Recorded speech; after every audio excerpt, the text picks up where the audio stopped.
कोकोली प्रतिभा biotech द्वारा निर्मित एक विशिष्ट अंतर्राष्ट्रीय उर्वरक है जिसका आधार पीएएस है और जिसे घोंघ से निकालकर बनाया जाता है। कोकोली एक शक्तिशाली उर्वरक है जो न केवल भूमि के पीएच स्तर को स्थिर करता है बल्कि यह कार्बन प्रतिशत में वृद्धि करता और इसमें नाइट्रोजन, पोटेशियम तथा सभी प्रकार के सूक्ष्म पोषक तत्व भी शामिल है जो पौधों के लिए लाभदायक होते हैं। प्रतिभा बायोटेक, किसानों का मार्गदर्शक और साथी। समग्र कृषि समाचार विभाग अन्नपूर्णा एग्री स्पेस में स्वागतम सुस्वागतम।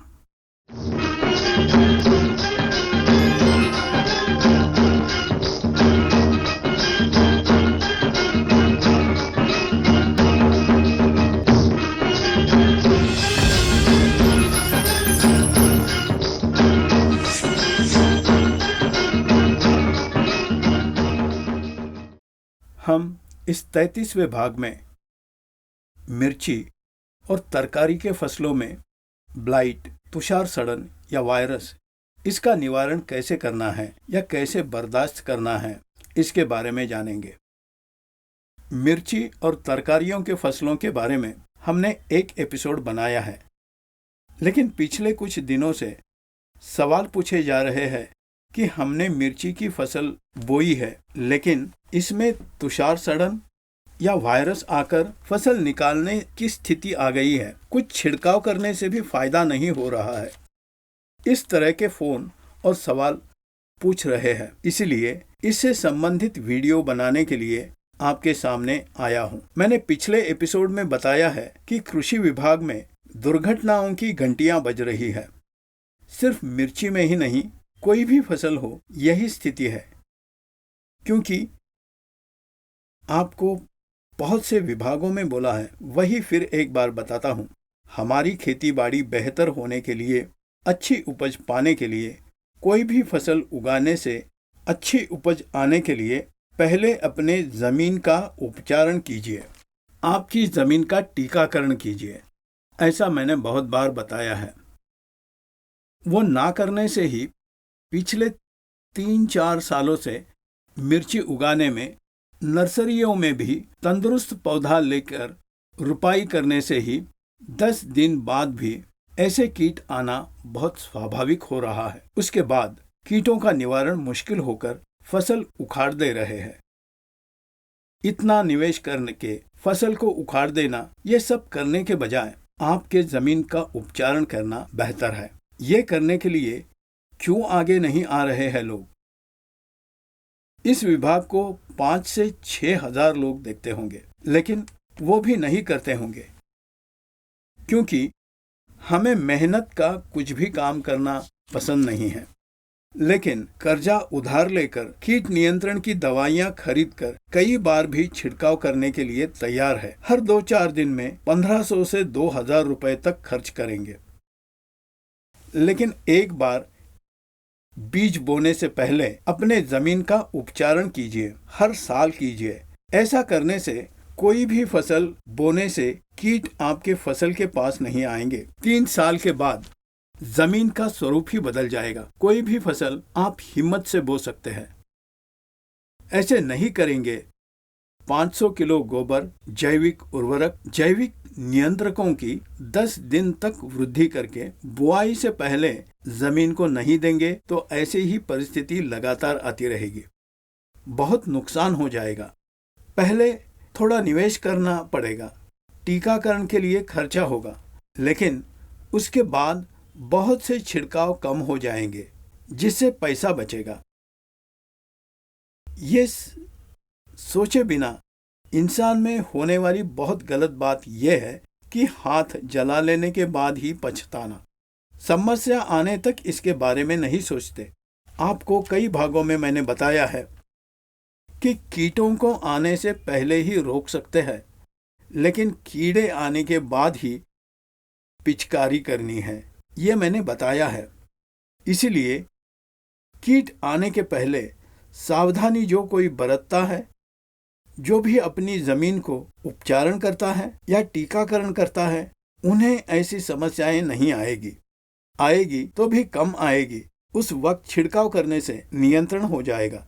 एक विषय पर हम इंसान से तुलना करेंगे, रक्तहीनता। मतलब शरीर में हीमोग्लोबिन की कमी हो तो तब हम कितनी भी दवाइयाँ लेने पर रोग नहीं जाएगा। ये डॉक्टर ही बताते हैं कि तुम्हें हीमोग्लोबिन की फीसदी पहले सुधारना है, उसे बढ़ाना है। उसके लिए पोषक आहार और दवाइयाँ लेकर हीमोग्लोबिन को बढ़ाना है। उसके बाद तुम्हारी बीमारी कम होगी, ऐसे कहते हैं। इसी तरह हमारे शरीर में खून में हीमोग्लोबिन जैसे होता है, वैसे ही खेत में जमीन में कार्बन इस तरह है। इतनी उपेक्षा करने से ही ये कीट आ रहे हैं। कार्बन से बिना हमारे जमीन की उपेक्षा करने से कितने बार भी छिड़काव करने से परिणाम नहीं मिलेंगे, क्योंकि कीड़े आने के कारण जो भी है, जैसे कि फंगस, फफूंद, बैक्टीरिया, वायरस हो सकता है, ये सभी जमीन से ही आते हैं। वो वहीं पर होंगे, कीटों के बीच जमीन में ही रहते हैं। जैसे ही बुआई करते हैं उनकी संख्या बढ़ने लगती है। हम शत्रु सेना को ही आहार दे रहे हैं। मतलब पौधे को फंगस, बैक्टीरिया हानि पहुंचा रहे हैं, क्योंकि वो उन्हीं पर आधारित है। पौधों को लाभदायक सूक्ष्म जीवाणु जो ये है कि वो पौधे पर आधारित ना होकर दूसरा आहार लेकर पौधे की रक्षा करने के लिए फायदेमंद बैक्टीरिया, फंगस या वायरस को हमें आहार देना चाहिए ना। वो ना देकर कई बार ऊपर से छिड़काव करने से कीट नहीं जाएंगे। आप कंपनियां जो भी बता देती विश्वास मत कीजिए। वो लोग बेचने के लिए झूठ बोलते हैं, कई बार बोलते हैं। उससे सावधान रहिए। पहले आपके जमीन का टीकाकरण कीजिए। अब रुपाई करके 10 दिन होने पर भी कुछ नहीं होगा। तुरंत जैसे ही एपिसोड देखते हैं, 500 किलो सड़ा हुआ गोबर लेकर उसमें trichoderma viride, Pseudomonas fluorescence, bacillus subtilis ये सभी मिलाकर वृद्धि करके इस प्रकार जैसे मैंने बताया है वैसे ही बनाने के बाद आपके जमीन को दे दीजिए। जितनी बार हो सकता है उतनी बार इसको अंतराल के बीच इस्तेमाल कीजिए, क्योंकि जमीन में ऑक्सीजन की कमी हो तो भी कीट बढ़ने लगते हैं। हमें जमीन में ऑक्सीजन को भी पहुंचाना है। उसी तरह वृद्धि होने वाले सूक्ष्म जीवाणु जो पौधे को फायदेमंद होते हैं, उनको भी हमें ऑक्सीजन पहुंचाना चाहिए। हर बार पानी देने के बाद या बारिश होने पर भी इसे देना चाहिए। तो इस प्रकार से हम फायदेमंद सूक्ष्म जीवाणुओं की वृद्धि करनी है। और 500 किलो गोबर, जैविक उर्वरक, जैविक नियंत्रकों को वृद्धि करके जमीन को दीजिए। ये सभी किसान लोग कीजिए। ये डालने पर तुरंत परिणाम नहीं मिलेगा, लेकिन आने वाले समय में जैसे ही इनकी वृद्धि होती है परिणाम मिलना शुरू हो जाएगा। 10 दिनों में आपको फर्क दिखाई देने लगेगा। नहीं तो आप कब 10 दिन के बाद, 15 दिन के बाद या हर 2 दिन के बाद कितने बार भी छिड़काव करने पर भी फायदा नहीं मिलेगा। ये करने के बाद अब छुटकारा पाने के लिए क्या करना चाहिए ये मैं बताता हूँ। ये तुषार सड़न को पिचकारी करने के बाद तुषार सड़न नियंत्रित होगा ऐसा नहीं है।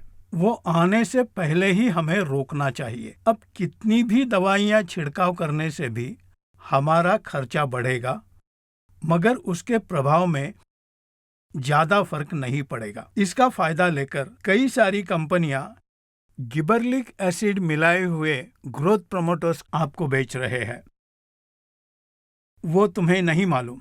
मतलब गिबरलिक एसिड मिलाए हुए ग्रोथ प्रमोटर को छिड़काने से ये होता है कि 4-5 दिनों में पौधा 2-4 इंच बढ़ता है, नए नए पत्ते भी आ जाते हैं। ये देखकर आप ऐसा समझते हैं कि कुछ अच्छा हुआ, लेकिन 2-4 दिन रुकने के बाद उन पत्तों को भी तुषार सड़न आ जाएगा। इसलिए ऐसे उत्पादनों से सावधानी बरतनी चाहिए, क्योंकि तुषार सड़न आए हुए फसल पर नाइट्रोजन आधारित ग्रोथ प्रमोटर छिड़काव नहीं करना है। वो जरूरी नहीं है। ये गिबरलिक एसिड ग्रोथ प्रमोटर्स बिल्कुल मत खरीदिए। तुषार सड़न आने के बहुत सारे कारण हैं। वो वायरस से भी आता है, मतलब जमीन को वायरस ज्यादा होने से बीज बोने पर भी तुरंत पौधों पर फैलकर उस तरह हो सकता है, या फिर बोरॉन की कमी होने से भी तुषार सड़न आ सकते हैं, या फिर लाल खटमल, सफेद खटमल या खुजली वाले कीट ये ज्यादा होने पर भी तुषार सड़न, मतलब पत्ते अंदर की तरफ मुड़ जाते हैं। हमें इनका गौर करना है, मतलब बोरॉन की कमी से हुआ हो या वायरस के कारण से हुआ, या फिर लाल या सफेद खटमल या खुजली वाले कीटों से हुआ है, ये हमें गौर करना है। लाल खटमल, सफेद खटमल हमें दिखाई देते हैं, पत्ते को हिलाने से हाथ पर गिरते हैं। अगर वो कारण है तो उसका निवारण कार्य बहुत आसान होगा। लेकिन बोरॉन की कमी हो या मोलिब्डेनम की कमी से भी हो सकता है। ये तुषार सड़न मोलिब्डेनम की कमी से भी हो सकता है, या फिर वायरस से। मोलिब्डेनम की कमी से ऐसे हो सकता है कि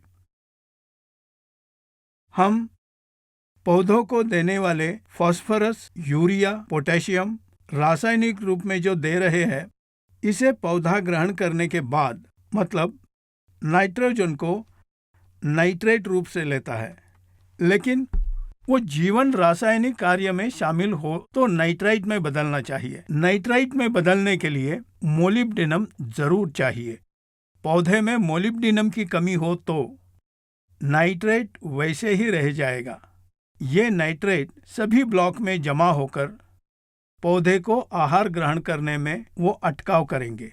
हमारे खून में भी खून की गुठली होती है, खून गाढ़ा बन जाता है, जिससे शरीर को समस्याएं होती है, जैसे कि दिल का दौरा। वैसे ही नाइट्रेट को नाइट्राइट जैसा बदलने के लिए पौधों में मोलिब्डेनम का होना जरूरी है। तो ये सभी ब्लॉक होकर आहार ऊपर पौधे को नहीं पहुंचेगा, जिससे पत्ते मुड़ जाते हैं, वो बढ़ेंगे नहीं और बीमार हो जाएंगे। तो हमें ये सब इस्तेमाल करना ही पड़ेगा। ऐसे वक्त में किसी को भी मौका नहीं देना चाहिए और मोलिब्डेनम की कमी को पूरी करना है, बोरॉन की कमी को पूरी करना है। इसके बाद प्रिवेंटिव से मतलब प्रतिबंधक तरीकों से हम वायरसों को संबंधित छिड़काव पौधों पर करना चाहिए। अधिक होने के बाद उनका नियंत्रण करने का दवा नहीं है। अधिक वायरस होने से पौधों को निकालना या जला देना, इसके अलावा और कोई उपाय नहीं। अगर कोई नियंत्रण करने के लिए दवाइयां इस्तेमाल करेंगे तो उस पर विश्वास ना करें। पहले ही रोग दिखाई देने पर उस वक्त ही छिड़काव से थोड़ा कंट्रोल कर सकते हैं, लेकिन तुषार सड़न अधिक हो तो उसे नियंत्रित करना मुश्किल है। तो इस पर निवेश करके छिड़काव खरीदना बेकार हो जाएगा। इससे बेहतर है जला देना। अगर कोई बुआई से पहले ही, जैसे मैंने बताया, वैसे किया होगा तो अच्छा है, कीट कम आएंगे। और अगर नहीं डाला तो तुरंत 500 किलो सड़े हुए गोबर में जैविक उर्वरक, जैविक नियंत्रकों को 10 दिन वृद्धि करने के बाद जमीन में दीजिए। इस दौरान छुटकारे के लिए हमें छिड़काव करने के लिए उपाय बताता हूँ, लेकिन उसका भी हमें ट्रायल करना जरूरी है। अगर लाल खटमल, सफेद खटमल या खुजली के कीड़ों की वजह से पत्ता मोड़ आ गया हो तो उसे आसानी से नियंत्रित कर सकते हैं। उसका निवारण कार्य यूं हो सकता है कि प्रतिभा बायोटेक का बैंग नाम का उत्पाद है, 250 मिली का, या फिर खुजली के कीड़ों का प्रभाव अधिक हो तो ब्लॉकबस्टर नाम से उत्पाद 100 ग्राम। खुजली के कीड़े कम होकर खटमल ज्यादा हो तो, जैसे लाल या सफेद खटमल हो तो बैंग नाम के उत्पाद का 250 ml पिचकारी कीजिए।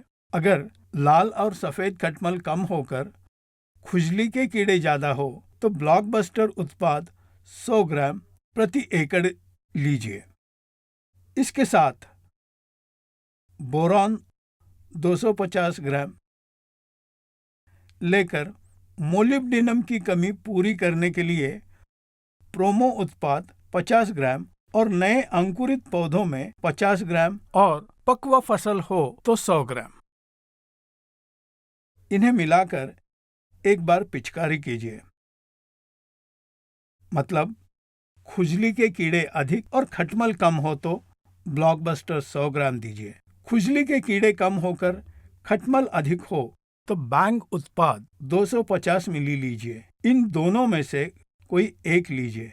उसके साथ बोरॉन 250 ग्राम, मोलिब्डेनम की कमी के लिए प्रोमो 50 ग्राम, इन तीनों को मिलाकर पिचकारी पहले बार कीजिए। उसके बाद 3-4 दिन के अंतराल में जेनेक्स को 500 ग्राम और 1-2-3 नाम से उत्पाद का 250 मिली, सिर्फ 1-2-3 का 250 मिली छिड़काव कीजिए। उसके बाद वायरस आने से पहले ही, मतलब जैसे ही वायरस दिखाई दिया तभी छिड़काव करने के लिए वायरोनिल नाम के उत्पाद को 250 ग्राम लेकर उसे 2 लीटर पानी में 20 मिनट तक गर्म करके मरोड़ दीजिए और छान लीजिए। छानने के बाद इन तीनों को मिलाकर, मतलब जेनेक्स 1-2-3 और वायरोनिल को मिलाकर एक बार छिड़काव कीजिए। उसके बाद फिर भी नियंत्रण ना हुआ तो और एक बार छिड़काव कीजिए। मतलब तीसरी बार छिड़काव के लिए पेप 13-40-13, इसमें नाइट्रोजन अधिक होता है। इस उत्पाद को 1 किलो लेकर प्रोमो 100 ग्राम और टॉम एंड जेरी नाम से 3 बोतलें एक ही साथ रहेंगे। इस टॉम एंड जेरी का 400 मिली, ये 3 बोतल मिलाकर होता है। इस टॉम एंड जेरी को 1 एकड़ में 1 यूनिट, मतलब 400 मिली, इसे stuff 1 kilo, promo 100 gram, Tom and Jerry 400 मिली, इसे तीसरी बार छिड़काव कीजिए, जिससे हमें छुटकारा मिलेगा। इस दौरान हम लोग वृद्धि किए हुए 500 किलो पशु गोबर को जैविक उर्वरक और जैविक नियंत्रकों को जरूर जमीन में दीजिए। जो देने पर ही जमीन में जो संक्रमण है वो साफ हो जाएगा। पहले वहां का संक्रमण साफ हो जाना चाहिए, जमीन का संक्रमण साफ होना चाहिए, नहीं तो ऊपर से कितना भी छिड़काव करने से पौधा प्रतिसाद नहीं देगा, परिणाम नहीं मिलेगा। इसीलिए जमीन को उपचार कीजिए। जो नहीं किया है वो लोग जरूर कीजिए। उसके बाद मैंने जैसे बताया है वो 3 प्रकार के खुराक 4-5 दिन के अंतराल में छिड़काव करेंगे तो काफी हद तक अच्छा परिणाम मिलेगा। पूरी तरह तुषार सड़न आए हुए पौधों को उखाड़कर जला दीजिए, लेकिन अपनी जमीन को उपचारण किए बिना सिर्फ छिड़काव करके मुझे परिणाम मिलेंगे ऐसे भ्रम में रहकर खेती बाड़ी मत कीजिए। तो हमारा प्रथम कर्तव्य ये है कि तुरंत हमें 500 किलो पशु गोबर में जैविक उर्वरक, जैविक नियंत्रकों को वृद्धि करके साथ साथ ये 3 प्रकार के खुराक छिड़काव कीजिए। 4-5 दिन के अंतराल में ये 3 प्रकार के खुराक छिड़काव कीजिए। हर 2 छिड़काव के बीच 4 या 5 दिन का अंतर होना चाहिए। इस दौरान वृद्धि किए हुए उस पशु गोबर को हम जमीन में देना है। इस तरह करने से काफी हद तक तुषार सड़न निवारण हो जाएगा। तुषार सड़न का कारण है ये 3 प्रकार है। 1, बोरॉन बहुत कम हो तो आएगा। 2, मोलिब्डेनम की कमी से आएगा। 3, लाल खटमल, सफेद खटमल और खुजली के कीड़ों से आएगा या फिर वायरस से आएगा।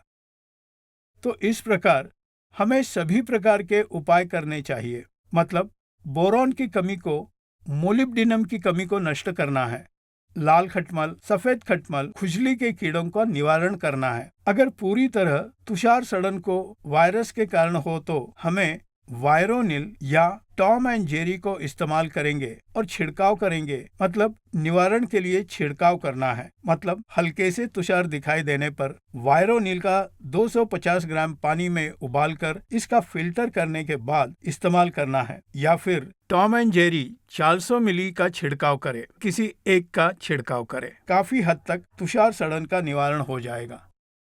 यह तुषार सड़न का प्रभाव ज्यादा होने की वजह से या तुम्हारे साथी किसान इस तुषार सड़न से पीड़ित हो तो आप तुरंत इसे इस वीडियो के विषय को बताकर समझाना है कि ये तुषार सड़न का निवारण करता है।